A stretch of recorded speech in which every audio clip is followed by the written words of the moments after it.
Well, it's October 12th, Saturday, about noon. We are headed up by Pomme de Terre. This is our annual family hunt. So both of my brothers are going to be there. One of my nephews, my niece, Dustin, our buddy Leonard and his wife, quite a few of us. I think there's going to be 10 of us. So hopefully we'll see something. Anyway, there you go. If anything happens, I'll turn this on. Taking the stand down, getting down, and there's two more come up there. Another doe and a fawn. As I was getting down, I thought, well, good grief. But I've already tagged out. Yeah. No complaint.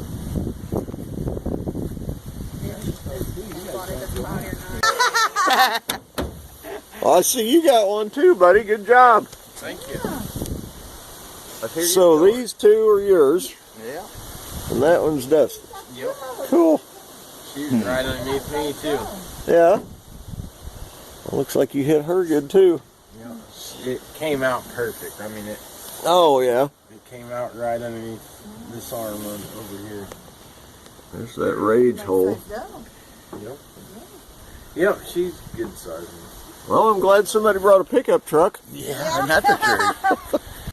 And I thought, okay, I got my bow, and I thought, and it gets out there about 8 yards and it gives me one of these broadside, and I'm like, what are you waiting for? It's legal, and it ain't gonna get better.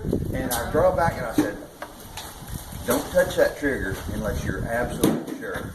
And I get the pin, and I'm like, it don't get. It's 4 o'clock, so I got it 3.5 hours or so I can sit here. So I'm kind of in a little swampy area. I have a little creek going through here. But anyway, they had a great morning. They shot 3 deer this morning, so I don't know. Hopefully I'll see something.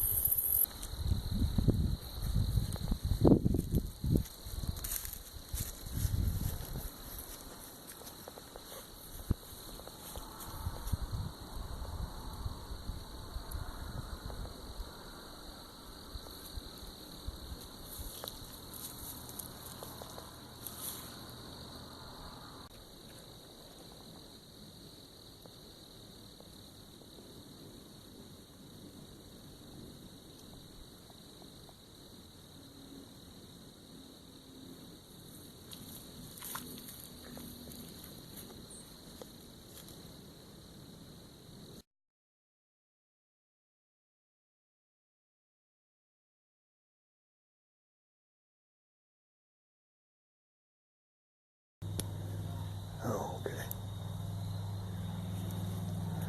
Alright. Doe recovery. Is that 3 or 4? That's 4. 4 does so far. Oh, yeah.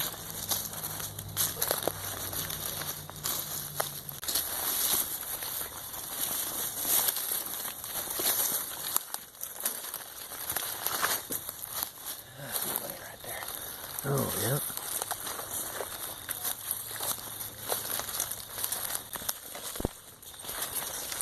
Heck yeah.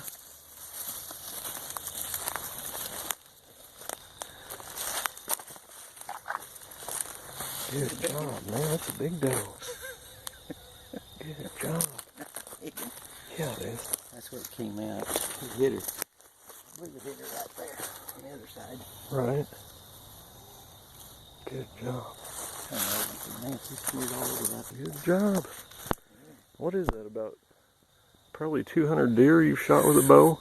Jack's easy. Jeez.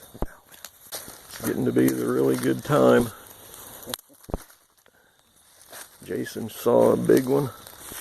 Man, there's blood all over here, all over the place.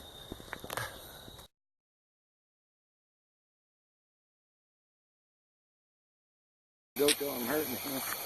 You might as well. I don't even know if I can get up. That summit's got a pretty high weight capacity. Right. There's a whole man. wild turkey and crappie.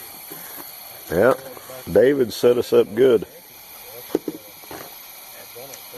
Said I couldn't come back if there was food left.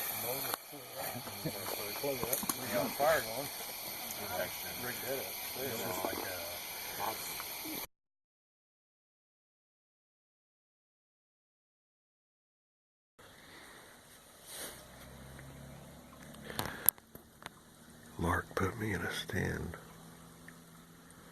on a little ditch right here where they're crossing. And so far, they've shot 4 deer. My brother Eric shot 2 yesterday. Mark shot 1. And Dustin shot 1. So, they did good.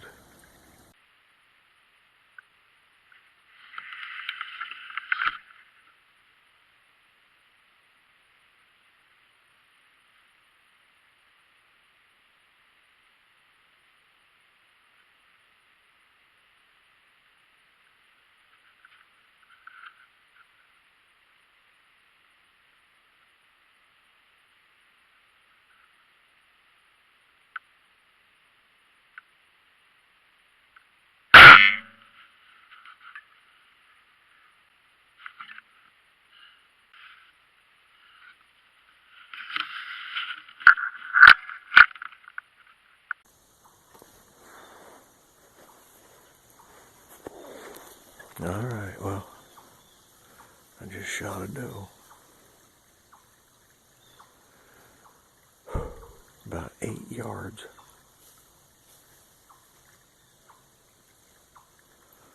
So, I'm going to sit here about another 10 minutes. Get down and go look for her.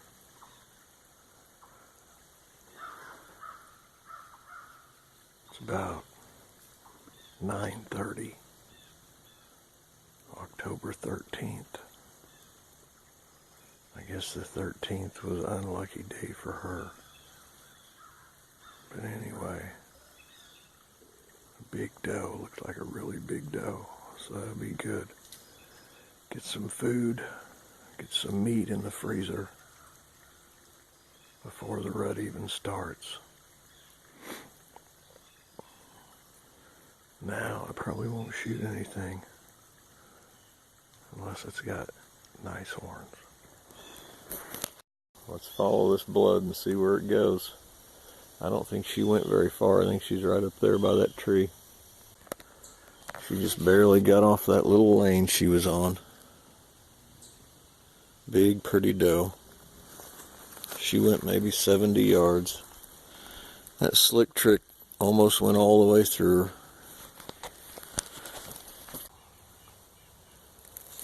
Big, pretty doe. Just almost passed through her completely.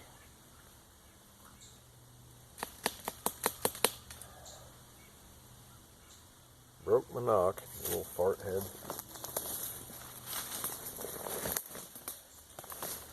Kind of a somber moment. People call this a hobby. It's not really a hobby. It's more like life and death.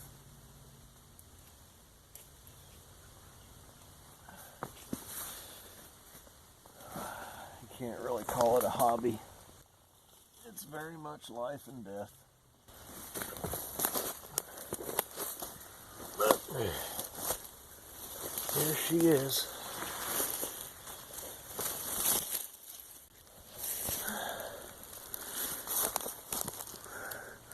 Hit her pretty much right there. Came out right there. So that had to almost hit her in the gut or in the heart. Anyway.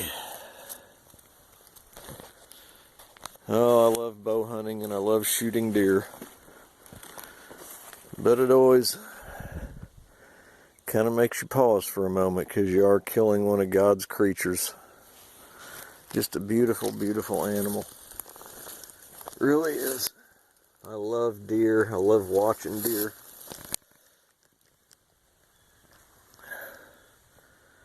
And I love hunting deer.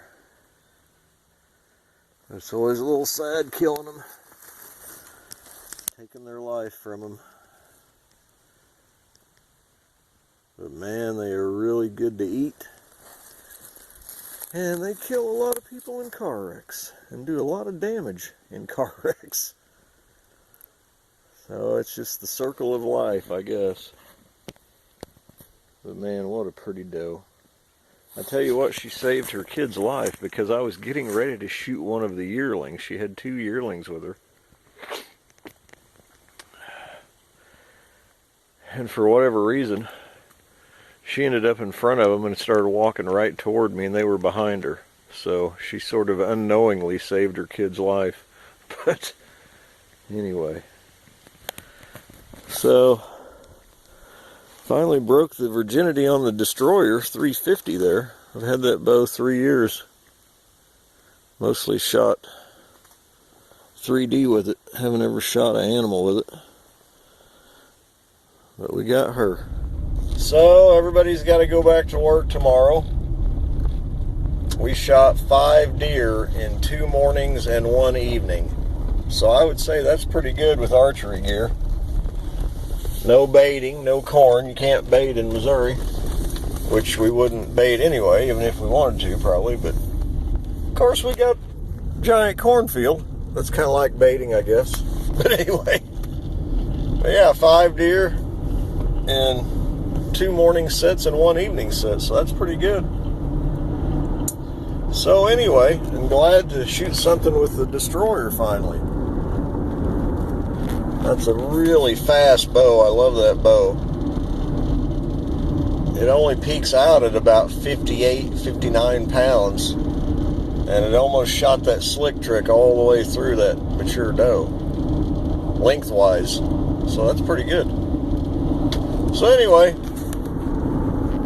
there you go. We'll go back to the camp and see what all everybody else did. What do you think, pup? Well, our family hunt is over for another year. What do you got to say? Nothing. Nothing? Nothing.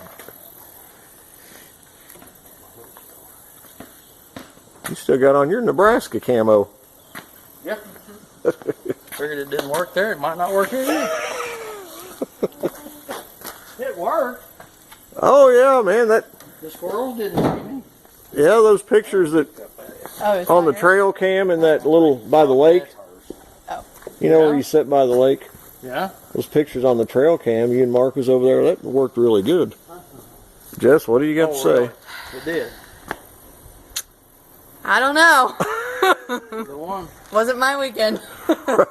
You'll have your weekend. The last camera we put up, down there by that. Yeah, by the lake, where you put up the Bigfoot. Oh. Yeah, when we were cutting those limbs and stuff, we got us on trail camera. Yeah. Hi everybody. Well, as you saw, we had a pretty successful 2-day annual family hunt. The title of this video sort of makes it sound like it's going to be a Broadhead comparison test video, Broadhead competition. You know, a bunch of blah blah blah about kinetic energy, shooting through plywood. No, this video is not about that. The whole mechanical versus fixed blade issue is sort of like baiting or crossbows. It can get really heated. People can get in arguments over this, so let's keep it simple. You know, I think we all want a quick, clean kill. If you're an ethical bow hunter, a fair chase bow hunter, you want to kill that animal quick. You don't want it to die a slow, painful death, die of sepsis, you know, in 12 hours. So how do you achieve that? Number 1 is shot placement. The most important thing. Now, we're all going to make bad shots. A deer's going to duck. something's going to happen with your equipment. You're going to hit a stick and deflect an arrow. You're going to make bad shots, and you're going to lose deer if you bow hunt long enough. But we strive to make good shots, to take shots that are within our range and at good shot angles. That's one reason that I prefer fixed blade heads. I don't want to have to worry about, ooh, it's perfectly broadside. Sometimes I shoot deer that are facing me, quartering to me. But my setup, I feel like I can punch that arrow through there most of the time. Whereas with a big giant mechanical, I might not. If you're a woman or a younger man and you're shooting 40 pounds, 45, 50, I'd say even up to 55 or 60 pounds, don't shoot a giant mechanical broadhead. Here's a giant rocket broadhead. That's great. You're shooting 70 pounds, fine. You're shooting 50? No. Grim Reaper, great broadhead. You know, there's a lot of great broadheads, and I'm not going to go through and list all of them, but if you're shooting a low poundage bow, don't shoot a giant mechanical broadhead. Say something like this Magnus. If you're shooting 50 pounds, 40 pounds, great broadhead. Great broadhead. Streamlined. Look for something long, fixed blade, so there's not a bunch of stuff moving right when it contacts that animal. The broadhead that I have used for quite a while now, and the reason I call the channel Dead X is because it's a 4-blade, is my Slick Tricks. I love these. Now they have a pretty steep blade angle. The ferrule is solid steel, and for you guys that don't know, the ferrule is the body of the arrowhead that the blades go into. I love these Slick Tricks. They're really strong, they fly great, and they penetrate great. So, but anyway, back to my point. The first point is shot placement, but the second point is penetration. I'm not a math genius, but if you've got one hole in an animal, you've got this much blood coming out. But if you've got 2 holes in the animal, you got twice as much blood coming out of that animal. And like I said, our goal is for a quick, clean kill and to find that animal. So number 1, shot placement. Number 2, penetration. If you're shooting a 50-pound bow and you shoot this big-ass, excuse my language, if you shoot this huge rocket or some huge mechanical, you're going to watch that deer run off like you see in a lot of hunting videos, and that arrow's going to be hanging out, that much of the arrow's hanging out of the deer as he runs off. Don't do that. You don't want to do that. So if you're shooting a low poundage bow, shoot a streamlined fixed blade broadhead. 2-blade, 1 inch wide. If you shoot that animal through the lungs, he's not going to live very long. You're going to have a second hole for the blood to pour out of, and you're going to find that animal.